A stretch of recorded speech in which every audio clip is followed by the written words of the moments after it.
Good morning, or good afternoon, or good evening. I don't know where everybody's coming in from, but hello, everybody. Thank you for coming to this Inform Your Community, Celebrate and Create. My name is Robbie. I use he, him pronouns. I have a little bit of bedhead. I'm kind of gingery, sitting with some plants, and I'm wearing a blue shirt for those who are visually impaired. Closed captioning is enabled and can be turned on at the bottom of your Zoom. At Inform Your Community, we offer events that combine important, impactful information with having fun. You can visit us at informyourcommunity.org. You can find our social media links on the bottom. Tell your friends to sign up for our mailing list on the top right of our website. And there's also a donate button there, which of course is how we operate, fully volunteer-led. And we offer free events. And if you're watching a recording of this video, please take a moment to like and subscribe. This event is part of our Celebrate and Create program, where children engage in unique craft projects inspired by inclusive monthly celebration themes. In addition to Juneteenth, we're going to be talking about the history relevant to Black Lives Matter, which is a movement advocating against violence inflicted on those from Black communities by those with power. Black Lives Matter, often abbreviated BLM, protests occur worldwide, sparked by George Floyd's death, though the movement began in 2013 after the shooting death of Trayvon Martin. Clearly, it's important to educate people on this topic.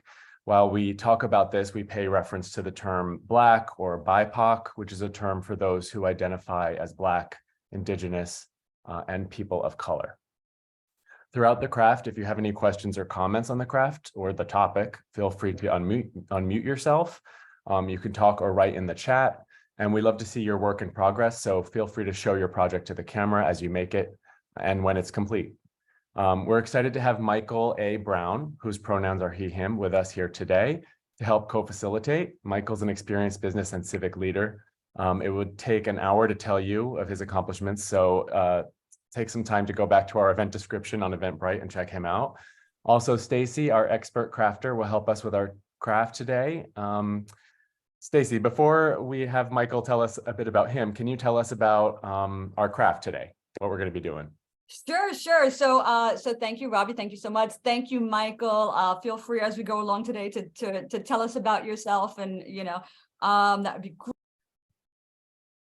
Oh, I'm so sorry, Stacy. I think I just accidentally muted you. That's okay. Can you hear me now? Yes. Okay, great. So I'm a white woman. I've got blue hair. Yes, I just said blue hair for those of you who are really visually impaired and can't see it for yourself. Yes, blue hair is what I just said. I am also wearing a blue shirt, a blue kind of tank top shirt. It's a dress actually, but it's blue, and my pronouns are she and her.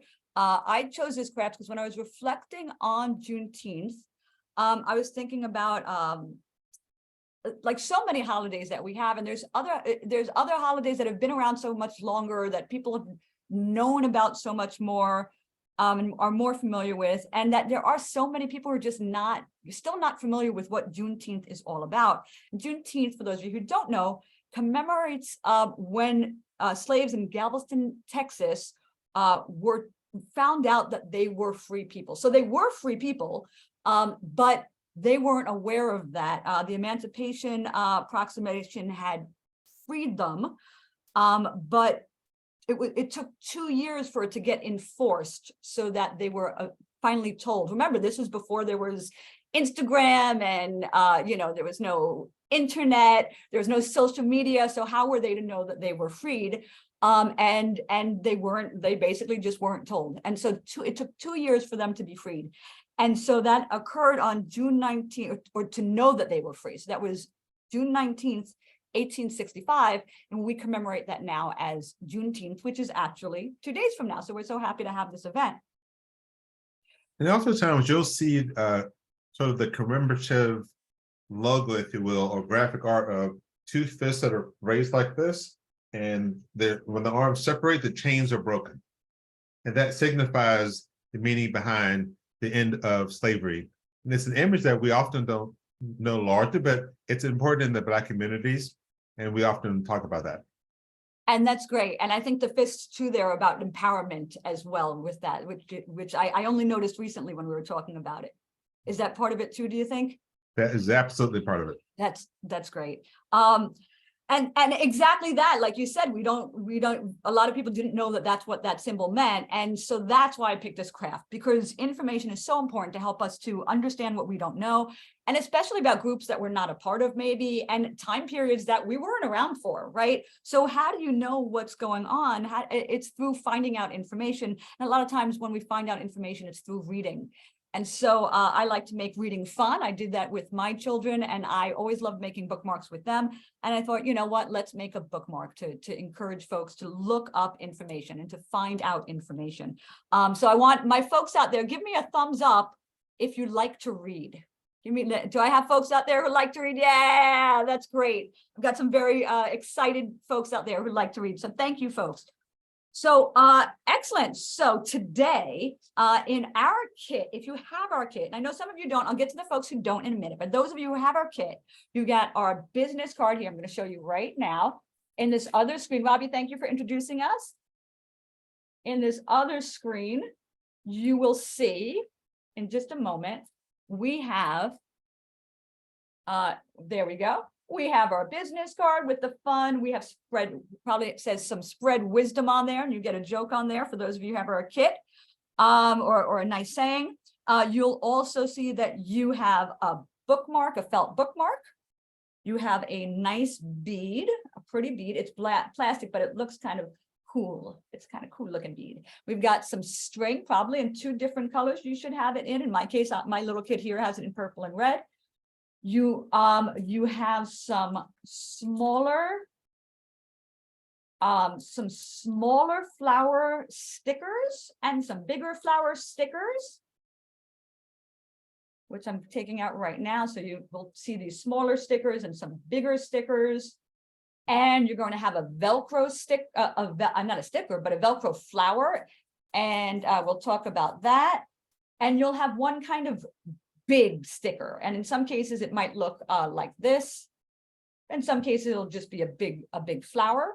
Okay, and you may or may not have some jewels. Some of your flowers already come with jewels on them. Okay, so you have this wonderful kit today. If you don't have this wonderful kit, that's okay. We're going to help you to figure out how to do this craft on your own. Here's some things you're going to want to go out and grab if you don't have our kit.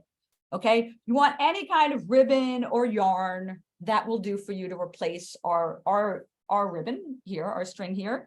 Any types of stickers will really do. For example, I like cats. Cats are kind of our mascot here at Inform Your Community. I think like 80% of the board, Robbie, has cats. It's not a requirement for board membership, but it just happens coincidentally we attract cat lovers and pet lovers in general. So we have our sticker book here that has stickers in it. So any kind of stickers will do, but also any other embellishments. So if you happen to have like cool sequins type things, if you happen to have your own little kind of jewels at home, or even if you just have some buttons work. Right, and sometimes you can get really cool buttons, and you can make lots of colorful things. There's a button that looks like a flower. So any of those things will work for embellishments. Of course, when you're going to add an embellishment, if it's not already a sticker, you want to make sure you have some glue. Either stick glue or white glue will help out. If it's a heavier item, like a button, you're going to want to use the white glue. The stick glue may not hold it as well. So you have your embellishments. You're going to want a nice bead. That could be anything. It could also be a button. If you're using a button as your bead, you can just want to have a thinner string, which you can use instead of, let's say, the ribbon. That's fine. To make sure it gets through that hole in the button, because sometimes buttons have much smaller holes, as you can see.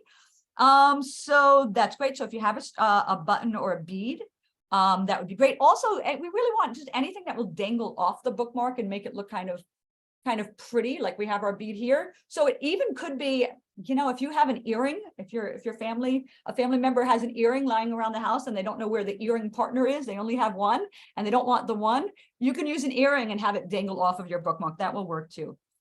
We also, I mentioned we have this really cool Velcro piece that's kind of pivotal to make this kind of interactive and kinetic and fun. But I understand not everybody has Velcro at home, so no big deal. If you do have Velcro at home, it's going to be super easy how you make that. We'll show you how to do that. So if you happen to have Velcro at home, go ahead and dig that up as well. For your base, ideally, sure, felt is fun because felt's what's going to stick to that Velcro. So that's great. And if not, you can use any kind of base you want, basically. So you just want it a little thicker. So here I just have some cardstock. Okay. I also just have, this was pulled out from like a binder. And it's like a piece of plastic pulled out from a binder. Any of those will work. Last thing I would recommend is for you to have a hole punch if you can, because that's how you're going to get your hole in here. If you don't have a hole punch, then I would stick with paper, because then we'll just rip out a little corner. Okay. Or you can use your scissor to make that little hole in it, which is fine. You can use a scissor on the plastic too, to tell you the truth. So on that. So what should we do now? Michael, do you have something to talk about while they're finding their stuff? Absolutely. So while folks gather and check out their materials, let's get down to some serious business. All right. So there's some basic terms that people should be aware of, and you may not be aware of, that would be useful to know while we're talking today. And they all center around the idea of racism. Stacey, did you know that there were different types of racism? So I have heard that there are different types of racism, and I'm familiar, I think, with a bunch, but sometimes I get confused, and there's so many terms these days that it's hard to keep track. Tell me about those. All right, I'll tell you about the three types, all right, that often are talked about. There's individual racism, which involves personal prejudice related to someone's race, right? Structural racism, that's two, involves system-wide exclusion or oppression or inequality. And then there's institutional racism, which involves individuals who carry out these practices and policies. Now, what this does is it leads to racial or ethnic profiling, which you hear a lot about today, where you talk about racial profiling. And that results in what we often talk about in the Black community as the talk. The talk is when you're profiled. So let's give you examples of what the talk is. I'll have the discussions with my sons often, and we'll talk about the rules for living. Things like keeping your hands out of your pocket when you're inside of a store, or always remove the head covering of a hoodie. I almost wore my hoodie today, but it's so hot in Texas. But if I had a hoodie, I never enter a store or anywhere public like that where I have the hoodie on, I make sure to take it off. And I've also informed my kids that in the off chance that you are pulled over by the police, there's a don't do list. All right, this is serious, a don't do list in order to survive that altercation that keeps things from escalating. It's unfortunate, but we have to talk about those three things as rules for living.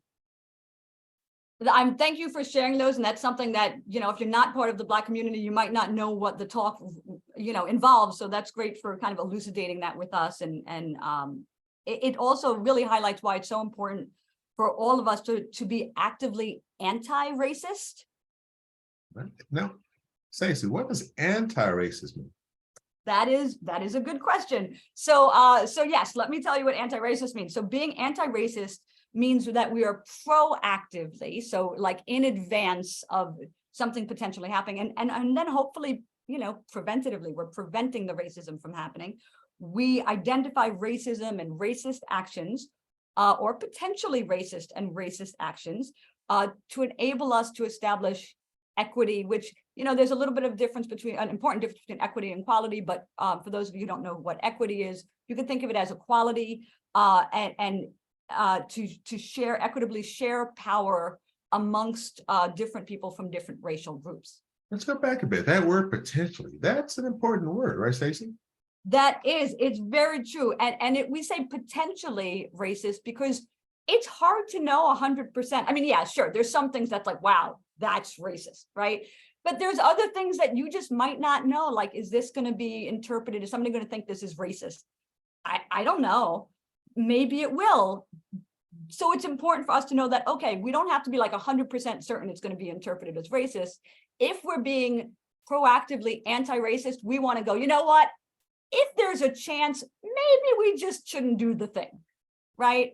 Right. And we should just strive to avoid things that could be perceived as racist. Yeah.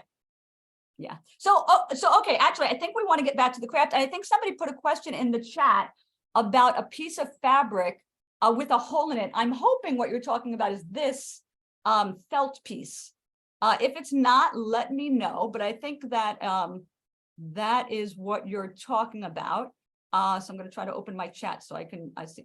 Okay, wonderful. Right. So that's, I think, is that felt piece with the hole in it. That's going to be your base. So if you have the kit, this is your bookmark base, which we're going to get started to very shortly.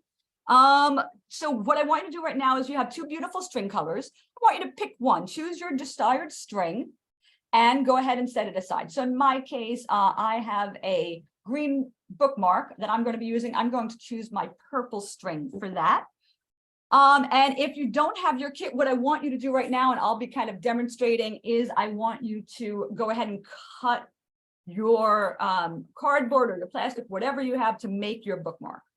And hey, Michael, while our crafters are working on picking their string color and making their bookmark, we just have like a minute. Can you throw in some statistics so that we can sound really impressive? Certainly can. Well, Okay. the Black Lives Matter movement has resulted in some pretty positive outcomes. We often don't talk about it, but there have been positive outcomes, and of course, could always be more. All right, here's a statistic: 300 new police reform bills that states have collectively approved after George Floyd's death. 300. In Wow. 2020, George Floyd's murder by a police officer was a spark for by the Black Lives Matter movement. Protests worldwide through the movement began in 2013 after the shooting of Trayvon Martin. Another important outcome is the visibility of the Black Lives Matter movement was that in the recent poll, 74% of adults in the US acknowledge systemic policing issues. There you go. Those are indeed some important statistics, and so grateful that the Black Lives Matter movement has made that some change, which is really important. So thank you for sharing that, Michael. Yes, we have a question. Could you add glitter glue on it if you wanted? Could we add what? Glitter glue. You could totally add glitter glue. What that's going to do, if you use glitter glue, and when we get to that stage of using glue, for those of you who don't have our craft kit, if you do, you could use it with our kit too, but you probably don't need to because ours are stickers. You could just use it to embellish around it. But if you have glitter glue and you're using your own materials that are not sticky, then what you'll do is use the glitter glue, put whatever sticker or non-sticker, maybe a sequin or a button on top of it, and it's going to like make a cool background for that thing you put on top of it. So like, let's say it's a bead and you put the sticker on top, you put the glitter glue on it, and then you put the bead on top of it, sorry, not the bead, the button on top of it, and press down, the glitter glue is going to like push out, and it's going to make a really super cool background. So that is a great idea. Whoever mentioned that is a great idea. Could you also do it with the kit? If you, yeah, you could do it with the kit. What I would say is hold on, try your first piece without it, and then see what and maybe do one with and one without it. But we're going to get to that stage in just a minute. And if I don't mention that again, remind me about it. Okay. Okay. Remind me. So those of you, by the way, just to mention, those of you who were making your own bookmarks at home, I just cut a few different sizes. It doesn't really matter what the size is. You all know what a bookmark is like. So pick any of those types of sizes. You can also go ahead while we're talking to go ahead and hole punch it.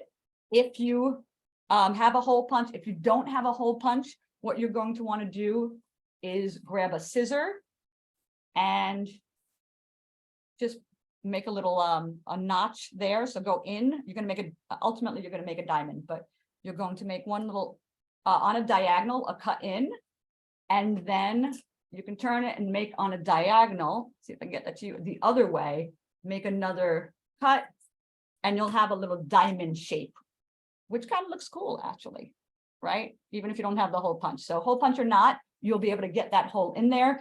If you do not have a scissor, and I realize I forgot to mention scissor as one of the things you might want. You might also want some markers, by the way. But scissor, if you don't have a scissor, you can actually just go ahead.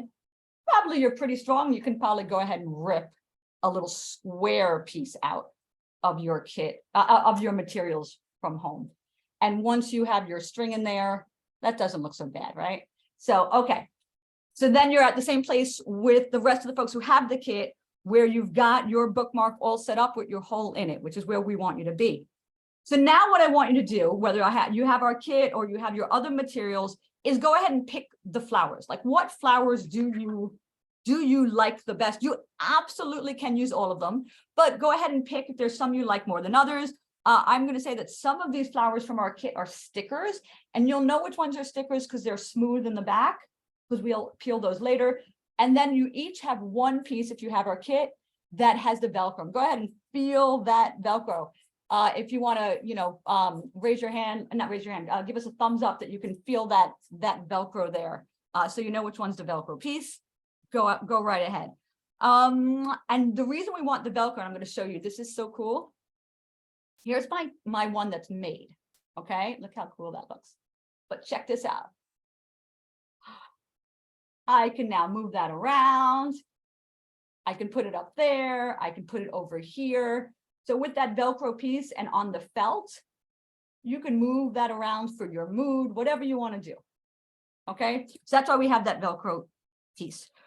So our next step is I want you to decide the spot you want to put your Velcro flower, because I want to make sure that is your hero piece. Okay, so put that where you want that to go on your felt. Okay. And then when we do end up putting our stickers later, don't put them on yet, but when we do it, you want to leave room so that you can move your Velcro piece around. If you put them all real tight together, all these flowers together, there's not going to be room for you to move that Velcro piece. But all you need to do right now is kind of think of where you want that Velcro flower piece to go. Check out some different locations for that. And while our crafters are testing out their different locations, I want to talk about black rights a little bit. And these are hard won, as they say. Hard won means that you had to gain them by great effort.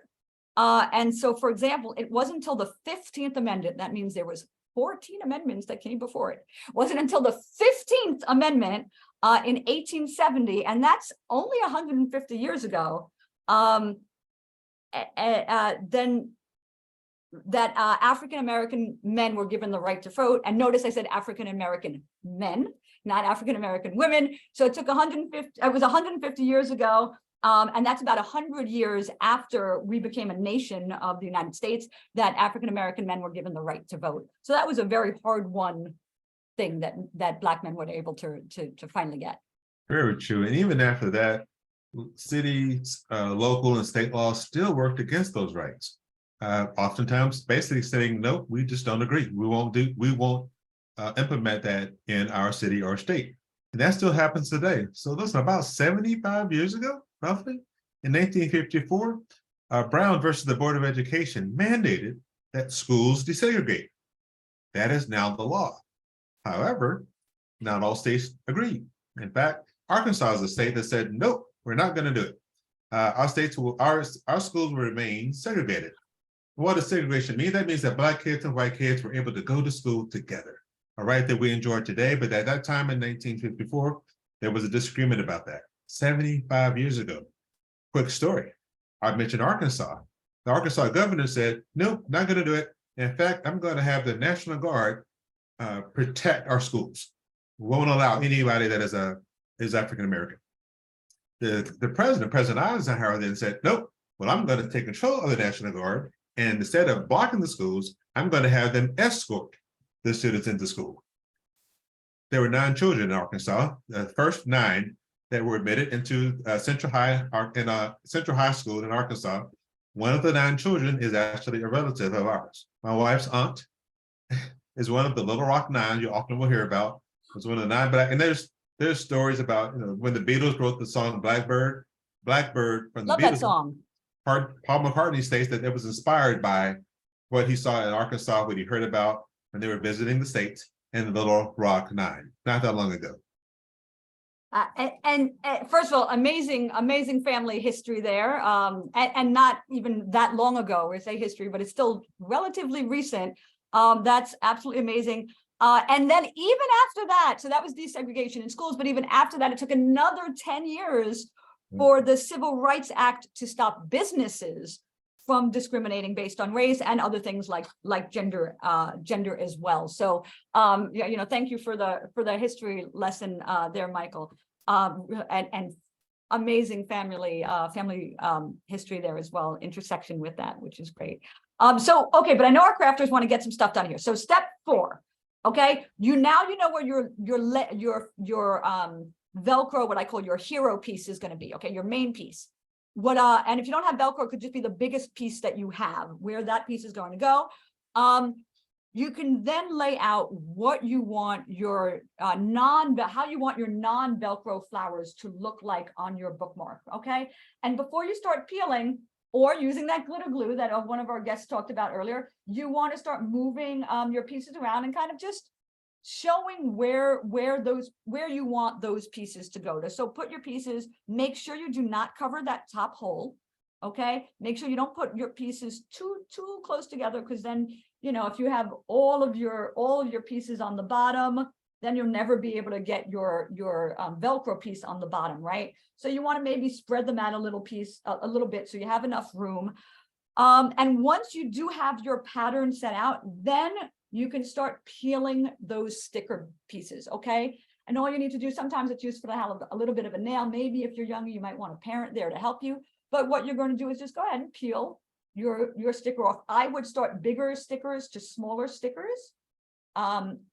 You can move them around if you're like, oh no, I don't like it there. You can move it around. You can put it up here. You can even, if you wanted to do it like half off, you can even do something like I'm going to do. It's going to look crazy. Why ruin a perfectly good flower? But there you go. Look how cool that looks. It's like half off the page. So you can do some really interesting things. Go ahead and start peeling your stickers, starting with the biggest ones, and put them around. You can reposition them. The only thing you need to know is because it's felt, it will start getting fibers on the sticky side. And the more you peel it and take it off, peel it and take it off, those will eventually just not peel anymore, and you would have to glue them down. So, but go ahead and start decorating with those. For those of you who have the kit at home, again, if you have stickers like my cat stickers I showed you, you can go ahead and use your cat stickers or whatever kind of stickers you have and put those around. If you have your glue or your glitter glue, you can go ahead and use your glue to start gluing down your pieces, your confetti, or other things that you have. That's totally no problem. The only thing that I would say about the glitter glue on your on this piece is, what you don't want to happen is you don't want a whole bookmark that's got the glitter glue all over it, because sometimes you can put too much and it spreads out, because the Velcro piece on our kit will not stick once there's glue there, whether it's glitter glue or not. So if you are using glitter glue, use a lot less than you think you need, and then you can always add a little bit more. Okay. Okay. Fantastic. Robbie said he had to look up the lyrics to Blackbird singing in the dead of night. Take these sunken eyes and learn to see. I'm going to cry, Robbie. All your life, you were only waiting for this moment to be free. It is such a beautiful song. It is such a beautiful song. Indeed. So thank you for sharing that, Robbie. Really heartfelt. While our crafters are working on arranging their bookmarks and sticking their stickers to their bookmarks and playing around with that, I want to take a moment to tell you about some more Black history, and particularly some people in Black history in the United States, and who have and people who are more recent history, who've been active in the Black Lives Matter movement in some way. So you probably have heard of Rosa Parks. So she's really important. She's often known as the woman who refused to give her seat up to go to the Black section of the bus. She refused to give up her seat for a white woman, and thanks to her, there was a whole boycott. It was absolutely amazing. So we're grateful for Rosa Parks in this history. Martin Luther King Jr. we celebrate every year, and we're grateful for him for the peaceful protests and working on those boycotts and marches to help execute change during the civil rights movement. Malcolm X who did not at first want to go in the direction of peaceful movements, maybe, but did eventually come around a little bit to Martin Luther King Jr.'s way of doing things, but certainly important in galvanizing people. Also Colin Kaepernick, who is known, he's more of a modern person, he's known for taking a knee in solidarity with victims of police violence.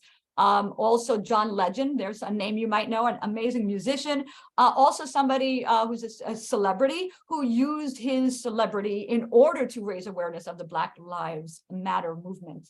And of course, the people who started the Black Lives Matter movement themselves, Alicia Garza, Patrisse Cullors, and Opal Tometi. So of course, there's so many important people in this topic that we could highlight. I'm wondering, in addition to people though, I'm wondering, Michael, if you can tell us about some important values about the culture. Absolutely. So, you know, Stacey, these folks epitomize some of the values that we associate with the Black Lives Matter and with the Black community more generally. The importance of civil rights and the love of reliance on community. Those that live to your left, your right, the idea that you care about every child that walks the streets in the area that you all live. We all support one another, we love one another, we look after one another. That's our definition of our community.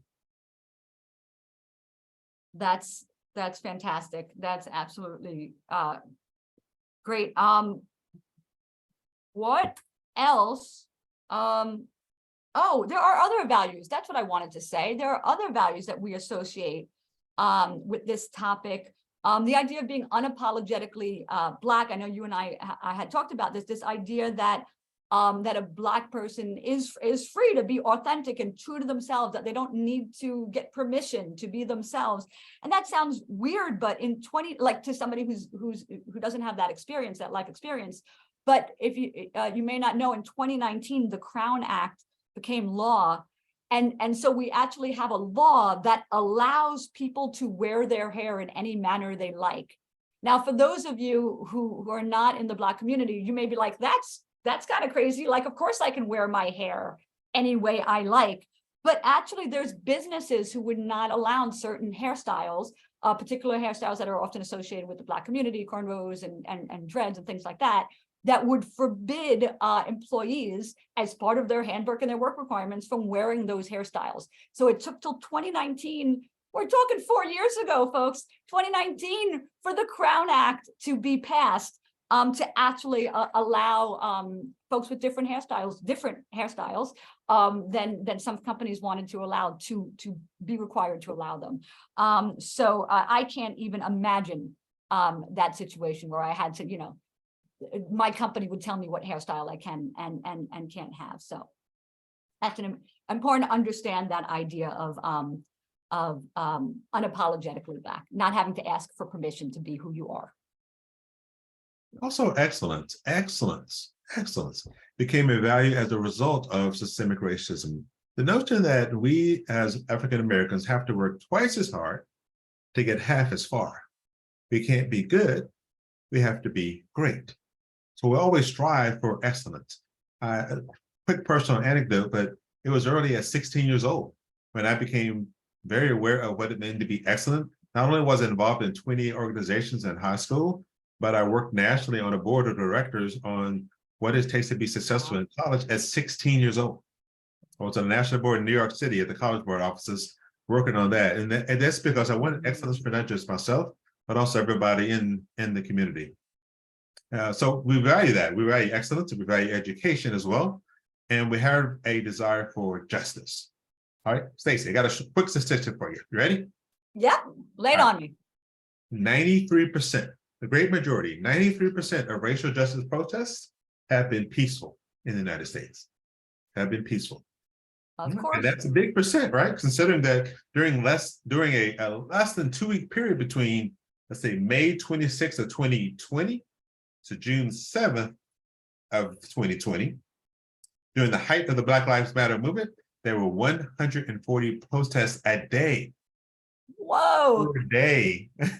On racial justice, but they were peaceful, 93% peaceful. Wow, that is a short period of time. That is a lot of protests, and that is a lot that were peaceful. I know some people have the stereotype that, you know, the Black Lives Matter protests weren't peaceful because of all the, you know, there's a lot of news footage about the more you know, exciting ones, because that's what gets people to watch.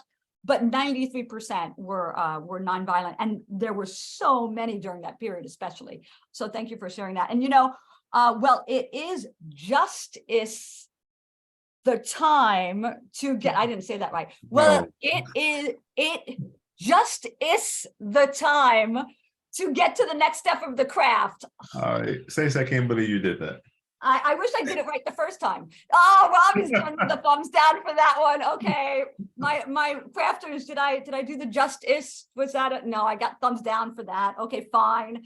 Anyway, let's get on to our next step in this craft. So you'll see that I have some embellishments on my cardboard one, paper stock one, if you have those at home. Okay, you see I have my embellishments on my, I always try to figure out this camera, here you go, on my felt one, that if you had our kit, and I'm going to put my hero right, do I want it there? No, I'm going to put my hero right here. So you have your craft with the hero flower. Now, come on, tell me this isn't beautiful. Give me a thumbs up if you think this craft is beautiful.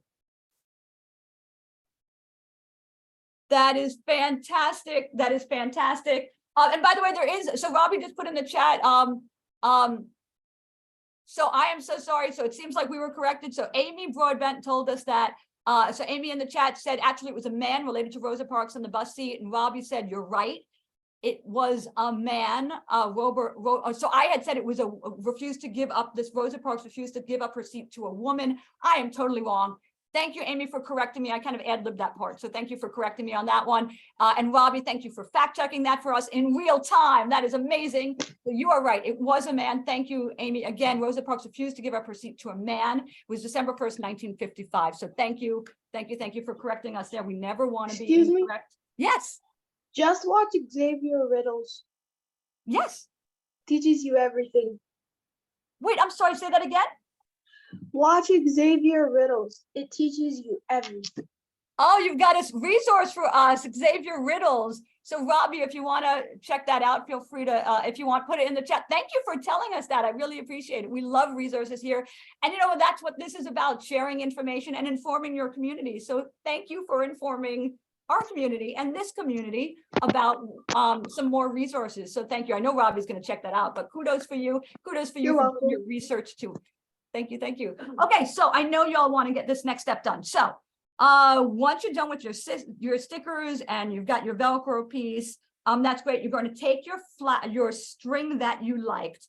Okay, you're going to go ahead and take that. I want you to go ahead and put one end of your string, Xavier Riddles on PBS Kids. That's fantastic. I am so going to check that out, and I'm going to have my kids check that out too. Thank you for sharing that. So, okay. So, and Robbie, thank you for checking that out for us and giving that link too. So you're going to go ahead and put your string right through the hole. If you've got dexterity issues, if fine motor skills are not your favorite thing, you can get a person to help you do that. But you're going to put your string right through your hole, which is great. Once you do that, you're going to then take your bead. Okay, and hopefully you have a bead with a nice big hole.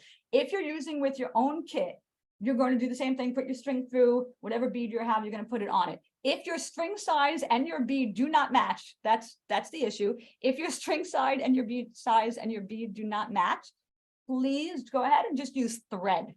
You can use thread and then it will match. Because if you have, for example, a button that you want to use to decorate, then there's no way this string is getting through this buttonhole. Okay. You can see the buttonhole is way, well, you can't see, but way, yeah, there you go. The way too small, that string is really too big.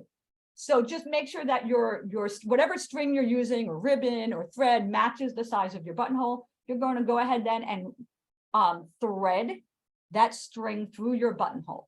Okay. And then that looks awful pretty, but the problem is it's going to fall right off. Okay. So we don't want it to fall right off. So what you want to do is you're going to put it on. You're going to hold it down, but at the same time, you're going to make a knot. Okay, so you're going to make a knot. try to push your bead all the way down as far as you can and push that knot down as far as you can. Now, I know some of you folks here, you're like, what's a knot?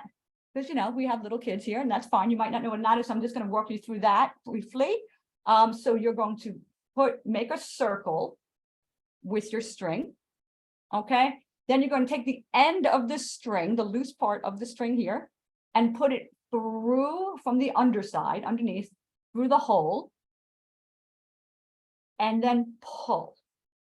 Try to push down on the circle as you're pulling up. And that'll get it nice and close to that bead. Now, you're going to find that your bead may slip. In my case, it's not slipping off, but you may find that depending on your material, how big the hole is, you might have this fall right off and, come right off of it. For example, I'll show you on this one, this bead can just come right off. Oop, there you go. On this one, this bead could just come right over that knot. You don't want that to happen because then it'll fall. So in that case, you can go ahead and do another knot if you need to. Make your little circle and pull it through again. You can go ahead and do it that way. And then you can end up with a big knot. That's great. That's fine.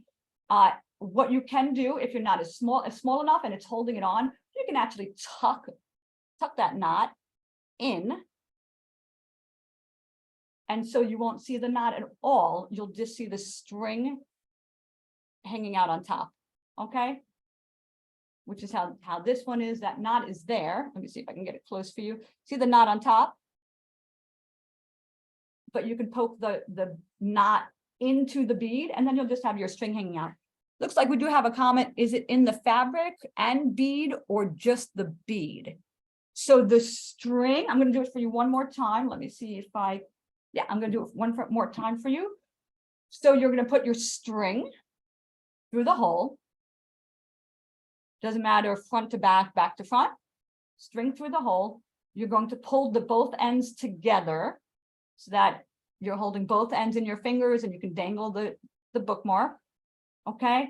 And then you're going to take those two ends. You're going to take your bead. This has a nice big hole in it. You're going to take your bead, put the two ends, both ends. You're going to put through the bead. Okay.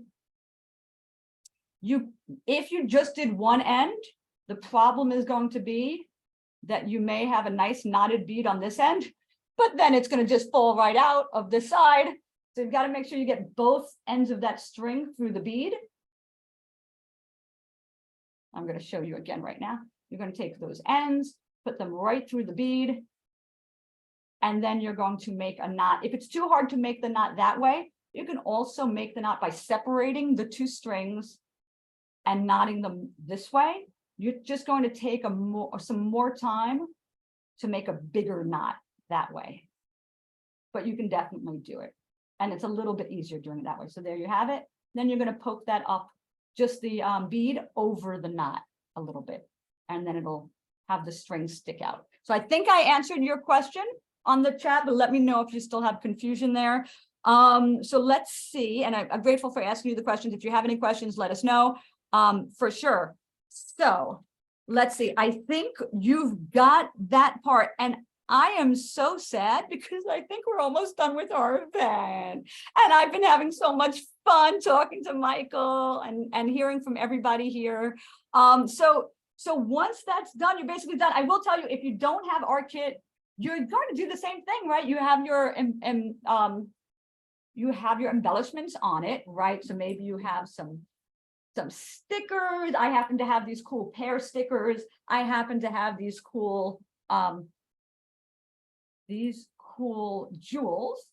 And by the way, you'll notice also you can double up. You can put layers. You don't want to put too many layers on because it's a bookmark. It's going to be in between pages and you don't want your pages to crumple and all that. But you can do some overlap. That may be an advantage that people who have this at home and are not using our kit have, is they can overlap with the confetti or sequins, whatever you're using. But I did some fun overlap here. If you see these two are on top of each other, I put this one on top.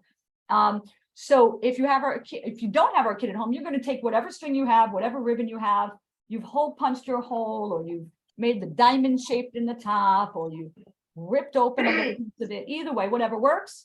How do you knot it? Okay, sure. I'm going to show you that. So let's see. So you have the string pulled through. That's a great question. I have the string pulled through, and I'm going to do it without the bead just to make it easier for you. So we have the string pulled through. Okay. You're holding two pieces of the string. Oops, sorry. You're holding two pieces of string here at the end. Take those two pieces of string, hold it at this end, and you're going to make, so you're holding the string at both, at the two ends on one, with one hand, the other end of the string with the other hand. Okay. You're going to make a circle or a loop. Okay. So try to make a loop. Like if you wanted to make a circle, if you want to make it look like a hula hoop, that's what you're going for. Okay. So make that loop. Then you're going to take these ends here and you're going to pull them onto, from underneath,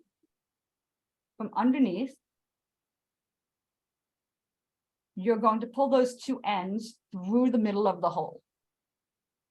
Kind of push down on the string, on the loop, as you pull up on the other two strings. This is definitely fine motor skills. So for those of you who have issues with that, definitely get some help. And then you just pull tight, and there you have your knot. And now that string's not going to come off. That bead won't come off. So let me know if you guys want me to do that again. You can go ahead and put that in the chat, or you can just let me know if you need more help. The other way, though, that I was saying you could do a knot is take the two strings apart. This way is a bit easier. Okay, take the two strings apart and crisscross the ends. Okay, so instead of putting them like next to each other, you're crossing the ends. Okay, so instead of putting them next to each other, you're crossing them, and then take one end and put it underneath the other one and into the circle that you made. Okay, it'll look like that. There, it looks like that. And then you're just going to pull them together. Like this? Well, let me see. Let me see. Yes, that was exactly right. Thank you. Sorry, you saw my hair there for a second. I got my other camera lens I had to look at to see that one. But yes, that's exactly right. You got it. And then just pull them together.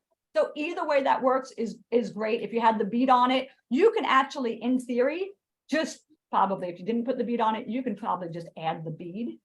It's a little harder to do it this way, but you can probably still add that bead right on top, pull it through, and it'll take a little effort, but there you go. You can even still do it that way after the fact. I finished. So anybody, we're pretty much done. I do hope you enjoy your beautiful bookmark. I'd love to see your creations. So if you care to show it to us, feel free. It's so satisfying once you do have it. You could show us your creations. Oh, I love it. They look great. Give us a thumbs up if you like your new bookmark. That's great. I love it. Dora already did that for us. Michael, you didn't get to make one, but I'm grateful that you liked it. Thank you so much. And how fun is it to pick this Velcro up and put it back down? That's like my favorite part. It's very pleasing. It makes a sound. I don't know if you can hear the sound, but it makes a cool sound. It's just very satisfying. My son likes to use the word satisfying. It's a very satisfying move to make. So with all of that said, and thank you for your beautiful bookmarks, Robbie, I'm going to hand it back over to you. Okay, that was awesome. I really liked this craft. Thank you, Stacy and Michael, for this great discussion as well. And thanks to all the wonderful crafters. And we had some really good feedback, like live input from everybody, which was cool. We hope you enjoyed this and that you will continue to learn about Black Lives Matter and Black history. To help, we will send our event video and infographic in a follow-up email by the end of the week, next week probably, which we encourage you to share with others.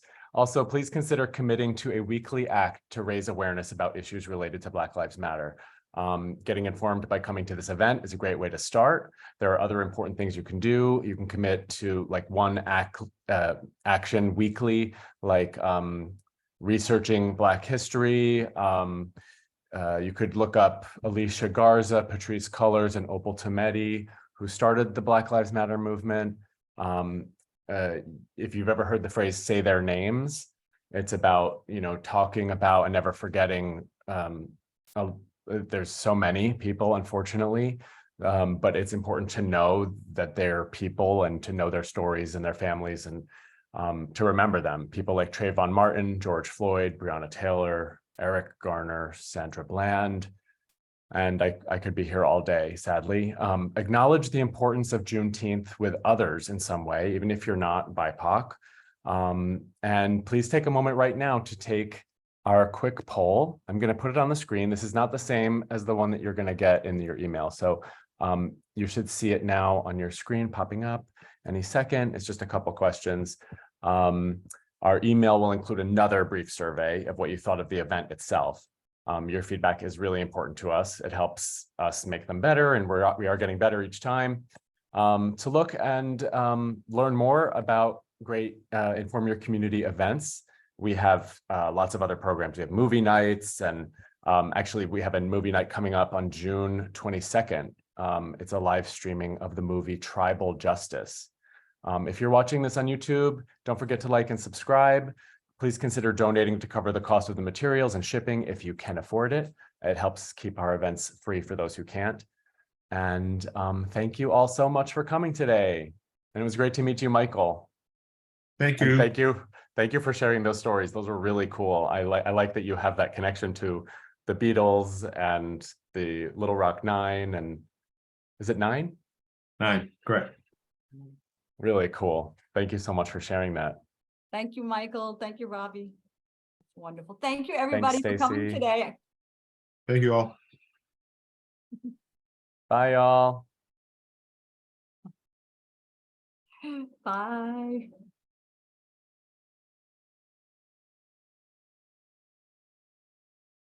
Xavier Riddle, now we know. Now we know. That's fantastic. Awesome. That was That's- cool. That's really appreciated. Thanks for sharing, Xavier. That was cool. Very cool. You're welcome. Take care. Have a great day.